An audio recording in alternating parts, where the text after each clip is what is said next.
বৈশাখী টেলিভিশনে ফেনী নদী থেকে অবৈধভাবে বালু উত্তোলন নিয়ে প্রতিবেদন প্রকাশের পর অভিযান চালিয়ে 40টি ড্রেজার মেশিন জব্দ করেছে যৌথ বাহিনীর সদস্যরা।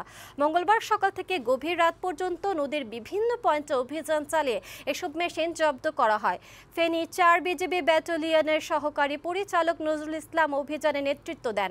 তিনি বলেন, কাগজপত্র ছাড়াই অবৈধভাবে বালু তোলার ড্রেজার মেশিনগুলো জব্দ করা হয়েছে। এছাড়া নদীর স্বাভাবিক প্রবাহ পরিবেশ রক্ষায় ভবিষ্যতে অভিযান অব্যাহত থাকবে বলেও জানান জেলা প্রশাসক সাইফুল ইসলাম।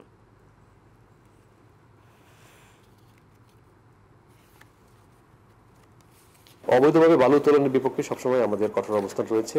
আমরা যখনই খবর পাচ্ছি তাৎক্ষণিকভাবে আমাদের ম্যাজিস্ট্রেটগণ, আইন শৃঙ্খলা রক্ষাকারী বাহিনী তাদেরকে সাথে নিয়ে অভিযান পরিচালনা করছে এবং প্রায়শই আমরা এই অভিযান করছি এবং আমরা আশা করছি যে আমাদের এই যে অব্যাহত যে অভিযানের ফলে আস্তে আস্তে অবৈধভাবে বালু উত্তোলনটা কমে আসবে।